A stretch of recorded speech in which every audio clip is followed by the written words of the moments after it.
Oh, guys, I gotta be honest. Like, I'm kind of speechless and exhausted after that Xbox game showcase. It's not just because of the showcase. I mean, wow, I got a story for this. So today I was actually visiting some relatives, and obviously we brought our son with us, and he still takes naps. He's only 2 years old, and we laid him down to take a nap. He would not nap. He would just not go down. So I sat in the room with him, and I said, "Hey, it's time to take a nap. Lay down, close your eyes." And he finally fell asleep. But I could not leave the room to be with everybody else, the other relatives, because the floorboards creak so bad, right? So I was trying to sneak out of the room, and it was like, I was like, okay, you know what? I'm going to sit in this room with my phone, put my headphones in, and I'm just going to watch the Xbox showcase, right? Wink, wink. That's why I was staying in there. No, for real. This is a real story, though. And I sat in there and I watched it.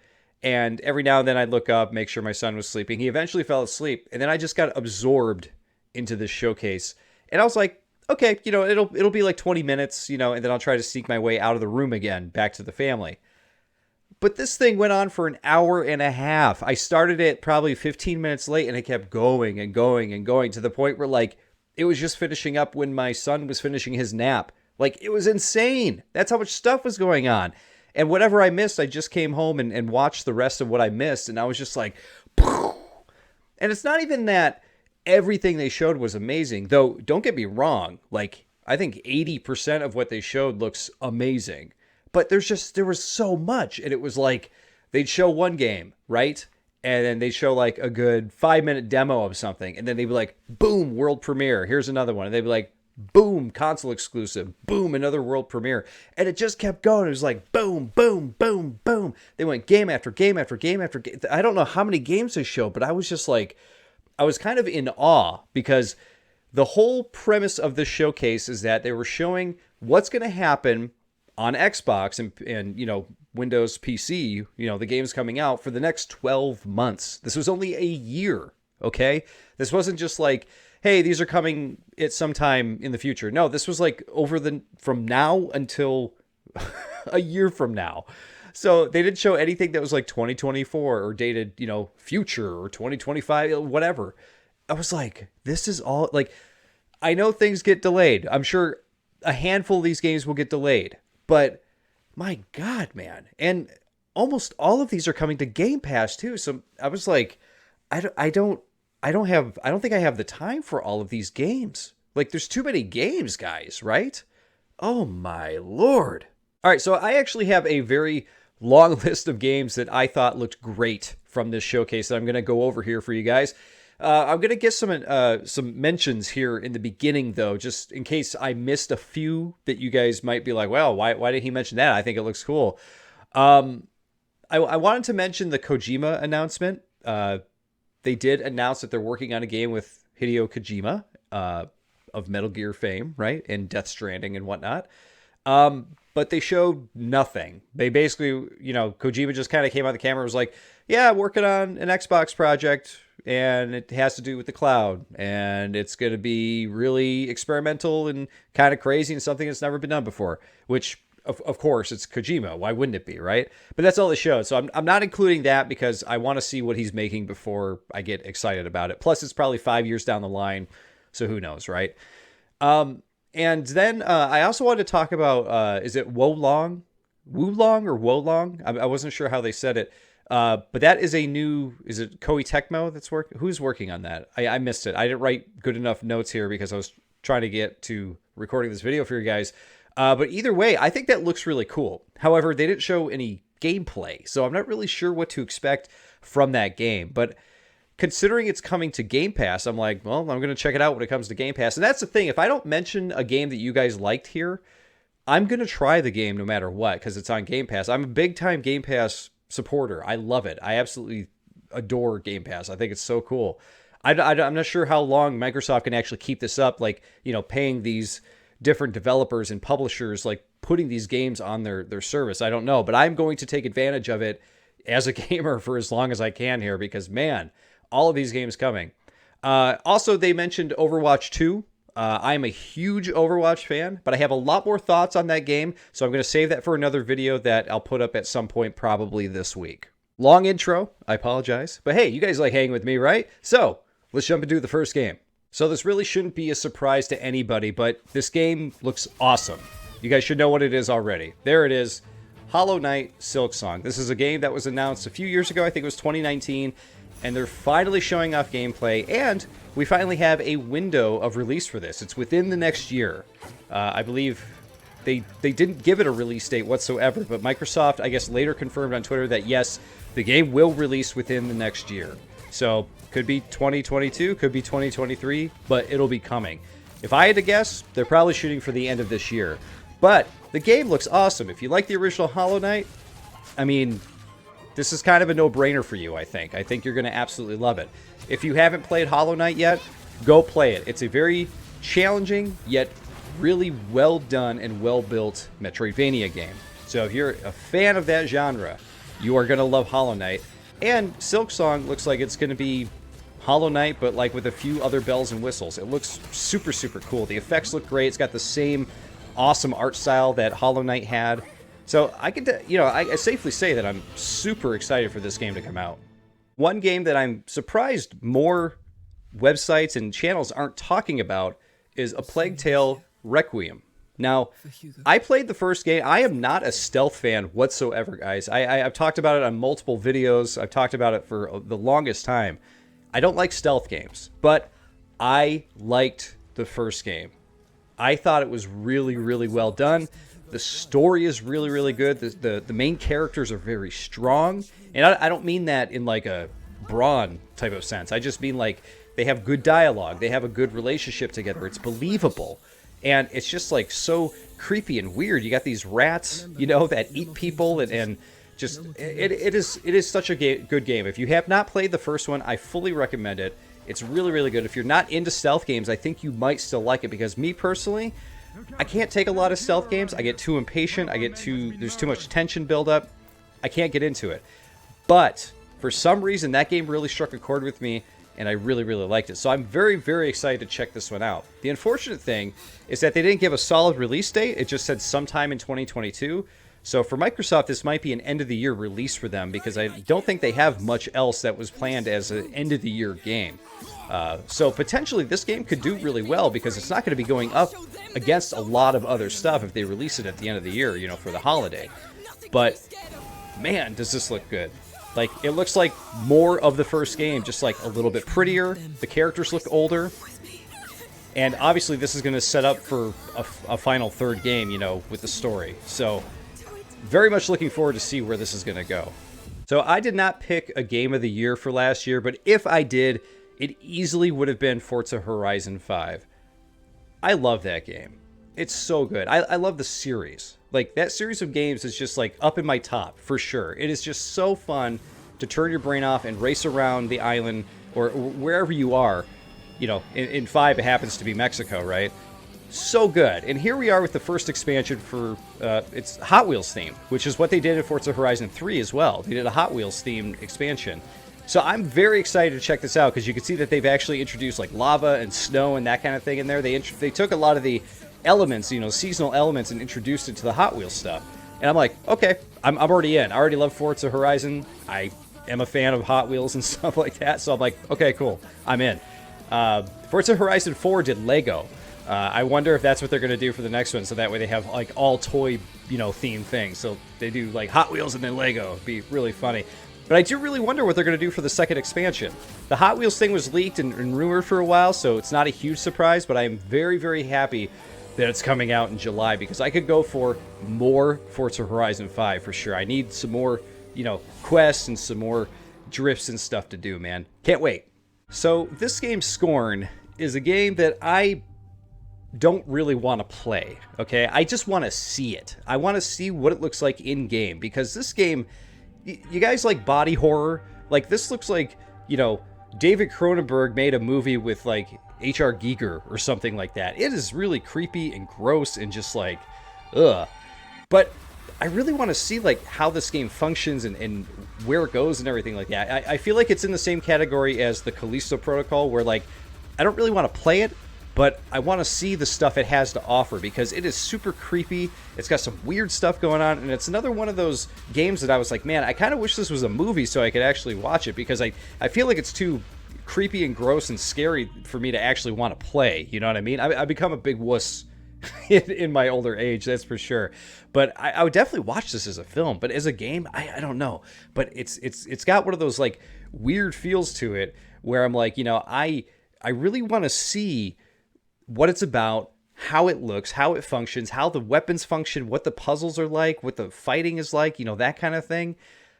I'm just not sure that I'm going to be in for the long haul on this one. But for those of you out there who are actually excited to play more of this than I am, it is coming out in October, so that's going to be a good creepy like Halloween season game for all of you guys out there who can somehow stomach this. So this was a game I didn't really see too many people getting excited about. And I'm not quite sure that I'm like super excited for it, but I think it looks really cool. It's very God of War inspired. And I like the God of War series. You know, I feel like the team behind this game, Flintlock, The Siege of Dawn, which comes out in early 2023, also on Game Pass, looks like they were inspired by God of War and other action games, right? And I like those games. I like those button mashy, you know, fighty type games. They're just like fun, you know, they're dumb fun for a little while. And I saw this one and I was like, this looks really interesting. You got this, you know, woman who has like magical powers. She has like the ability to kick ass with this axe and everything like that. But it's got a really unique theme too. It's almost like pirates meets like conquistador, like desert island or treasure island type stuff. I don't know. It's got a really weird amalgamation of themes together. You can see it's got like tribal stuff in there too. And it's also got like weird wildlife, which is always the thing for me. Like if you got weird wildlife that's a part of the game that you can play as or interact with, I'm usually completely in, right? But I thought this looked really cool. And like I said, I'm surprised more people aren't kind of talking about this one. So this one is actually my sleeper pick, I think, for the whole showcase here. I think that this one is actually going to surprise some people. And I could be wrong. I could be completely wrong. This might come out and be dog poop, but I don't think so. I think this is going to be really cool. So mark my words. I think that this is going to be a sleeper hit, and a lot of people are going to come through and be like, actually, this is really good. So that's my sleeper pick. And I like after they show the logo here, they kind of cut over to the main woman and her little like fox character here, just kind of hanging out. I like this. I'm always a sucker for this kind of stuff here. This cute little guy.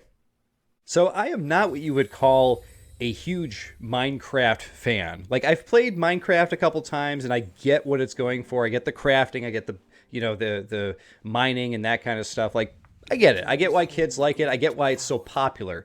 But it's never really like kind of clicked with me, right? Though they did come out with Minecraft Dungeons a couple years, I think it was a couple years ago, 2020, or was it last year? I forget. Either way, I played through that game and really liked it because it was like Diablo meets Minecraft, right? So I really like these spin-offs that they're doing in the Minecraft universe. So they have a new one now called Minecraft Legends that they just announced. And judging by the gameplay, I think it looks like a lot of fun. I'm not quite sure what to make of what exactly you're doing, but you basically play as a guy on a horse who's going around this, what looks to be like an open world, and you're like capturing forts and, you know, defending yourself against waves of enemies and stuff like that. I just think it looks really cool. This sort of intro with the portal and everything looks very like World of Warcraft or something like that. But yeah, we'll get to the gameplay here in just a second here. I like the introduction. It's a very nice looking world here, even though it's got that like voxel look, you know, that typical Minecraft look.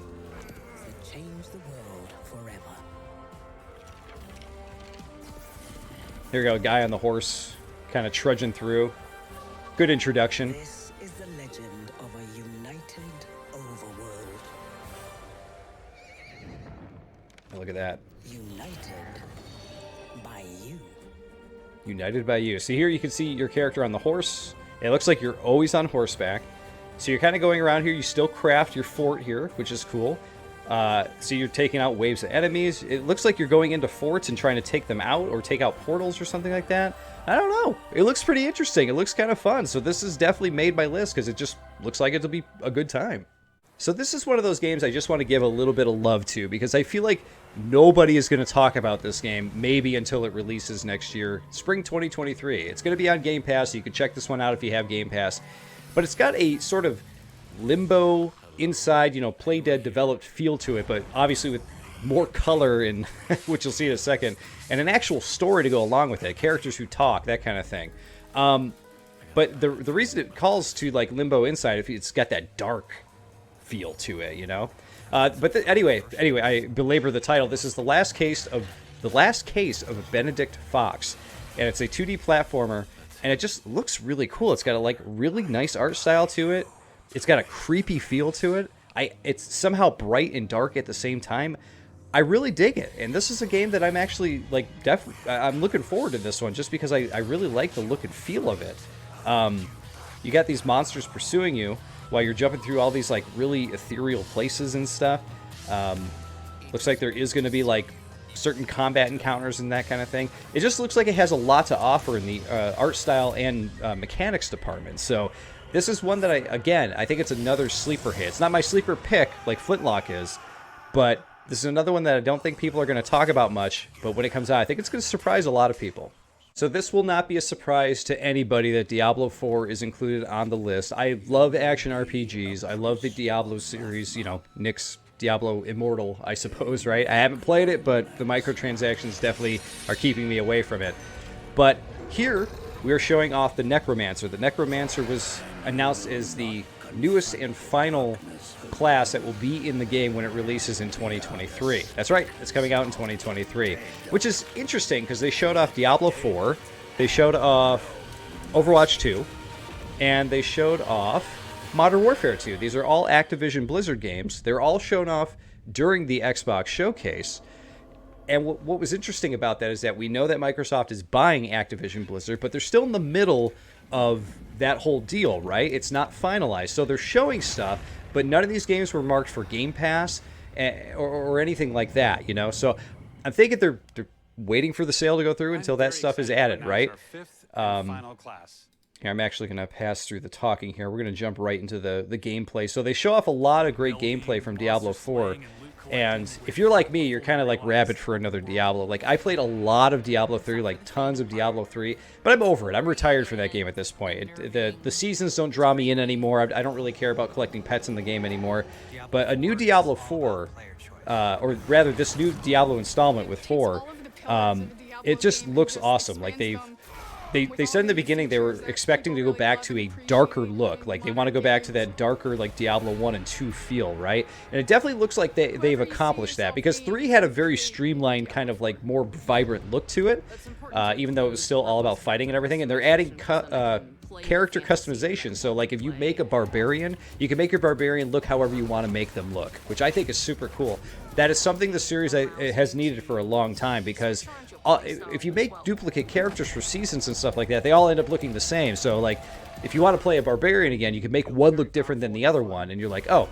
But then again, I guess when they get completely covered in armor, you don't see them anyway, right? I don't know. I think it's still something that they should add, and I'm glad that they, or should have added, and I'm glad they're adding it now. They also mentioned that it is an open world, which sounds really interesting. They said it's going to be, a non-linear experience, so you can, like, go whichever way you want. And the guy was just saying, he said there's, like, a ton of dungeons in the game that you can go through. So there's going to be a ton of content to do. Of course, the game is going to be supported, post-release, so who knows how many dungeons it'll end up having over the course of its lifetime. You could see that the enemies in this are just grotesque and disgusting, too. It's exactly what you would expect from Diablo, which is such a dark game about demons and, the devil and ghosts and skeletons and crap like that. But either way, like, the hype meter for this game, for me, and I'm sure a lot of other people, is, like, way, way, way up there. The game looks beautiful. Look at the spell. Look at the snake spell. I was going to say, the spells and the effects look really, really nice. This is probably the most beautiful ARPG I've seen. It's great. Look at this, world bosses too. They're really they know that the adventure mode in Diablo 3 was like sort of the prime thing that people ended up playing after a while, because they added that after the fact, the adventure mode. So now they're adding world bosses and that kind of thing that they've had in other ARPGs. That you'll be able to fight with other online players. So, I mean, this is just stuff that they need to add into the game you know, to make it viable nowadays. They're also talking about how it's going to be a shared world, you know, you and other players and that kind of thing, which is kind of cool. It's going to have that kind of almost like an MMO feel to it, which is kind of nice. So, yeah, guys, I don't know. I don't know how much more I could really say about it, but really, really looking forward to this game. So the next two games I'm going to talk about here are, in my opinion, going to be sleeper games. Like, people are not going to talk about these during E3. But these are games I want to talk about and give them just a little bit of attention because of that. So we have Ravenlok here. And this is by the team that brought us, as it says here, Echo Generation. And I played that on Game Pass, and I thought it was a cool, you know, little RPG game. And this looks like an amazing adventure game. Like, to me, it's got this feel of like mixing Alice in Wonderland with other creepy little things, you know, in there to make this fun adventure. You know, crazy boss battles with this like weird mushroom guy here. I don't know what's up with that guy.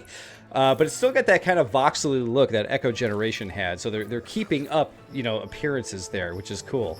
I like when studios do that when the studio has like a certain theme that they, you know, keep related. You know, they keep relaying through every game that they release. I really like that. But this one obviously ups the ante. Where Echo Generation was a pretty game, this is like even prettier, more cool effects, you know, more fog effects, that kind of thing. But Ravenlok is coming out in 2023, sometime next year. Will be on Game Pass, so I'm looking forward to that one. Now, this is another smaller game I want to talk about here. And as you can see here, this is one of the reasons why. It's from the lead gameplay designer of Inside and Limbo. I don't know if he moved on from Playdead or if this is just a separate thing that he's doing.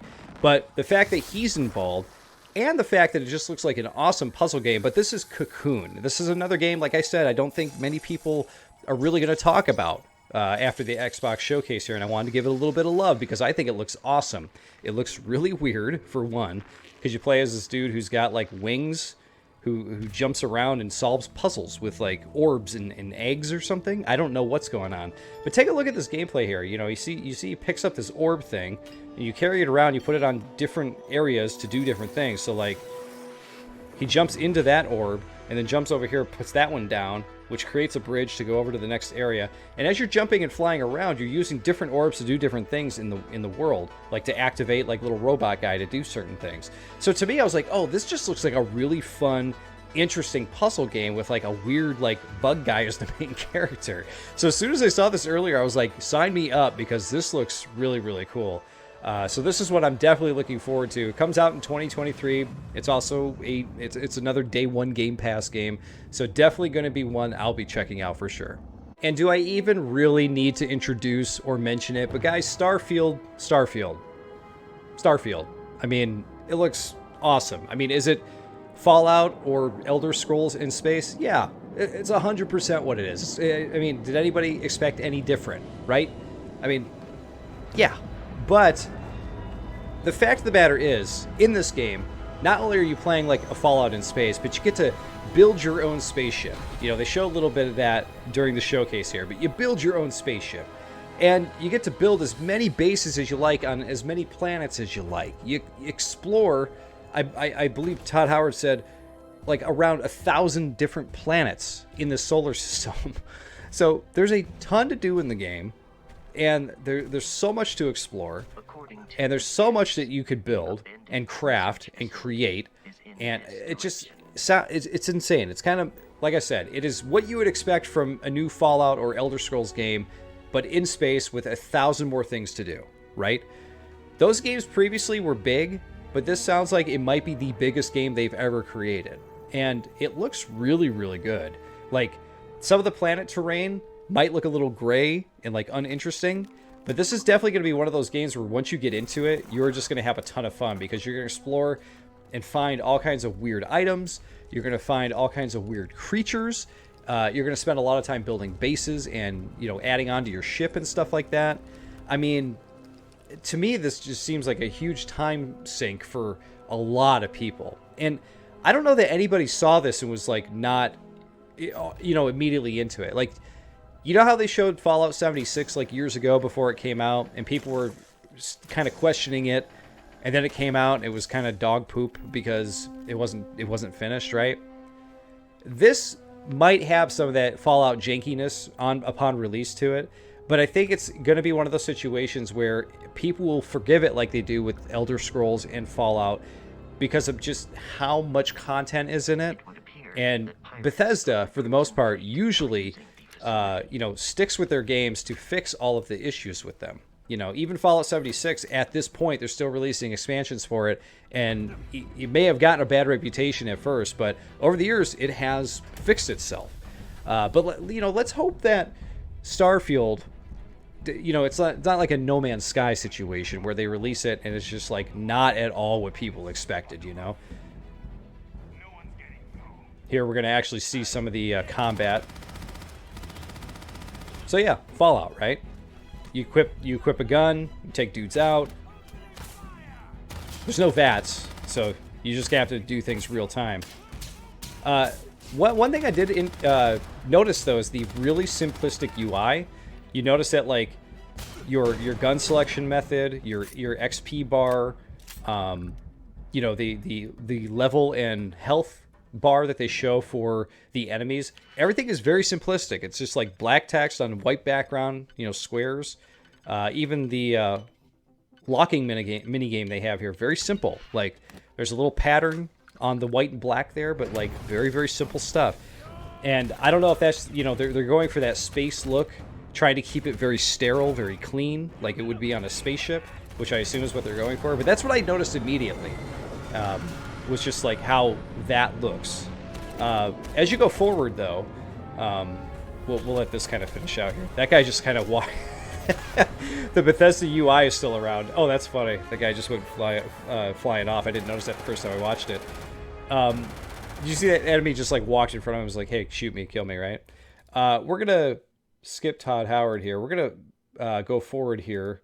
You guys can watch this if you like on your own time, but I want to fast forward just a little bit to show some of the shipbuilding stuff, because that's the stuff that I thought looked really, really cool. I might have just passed it. But that's not all. Here we go. You can even build your own spaceships. You can even build your own spaceships. And the reason I'm looking forward to this isn't so much that I'm going to build a ton of spaceships in my own time, but I'm really looking forward to seeing what people are going to build and share on Reddit and the internet and Twitter and everything. People always make the craziest stuff and upload it and show you, and you're just like, what? And that still flies? Someone is going to make like the weirdest looking spaceship, and it's just going to absolutely destroy spaceships and dogfights and stuff, and people are going to be like, how is this weird spaceship doing that? And that's the stuff that I always love to see. But look at all the options that you can create in this, which I think is super cool. Depending on the pieces you find and what you put together, you can put together what looks to be like some really interesting stuff, and that looks really, really cool. I hope you all believe me when I said that there were a lot of games. I had so many to cover here. I know that this is a much longer video than I really wanted to do tonight, but I had to get it out because I was super excited about it and I wanted to talk about it. And I hope you're all excited about some of these too. You may not agree with me on every pick I have, and if you don't, let me know in the comments. Let me know what games you're excited about. If you do agree with me, which ones are you excited for that you agree with me on? Are you excited for Silksong? Because I think that looks great. Are you one of the few like me who are actually pretty excited for some of those indie games coming out, like the Benedict Fox game or the Ravenlok game? Let me know. Let me know what you guys think about the Xbox Showcase here, because honestly, I think they knocked it out of the park with this one, guys. There's a lot of really, really good stuff in here, stuff that I'm very much looking forward to. But hey, everybody, I just want to say thank you for watching, and of course, I'll see you all in the next one.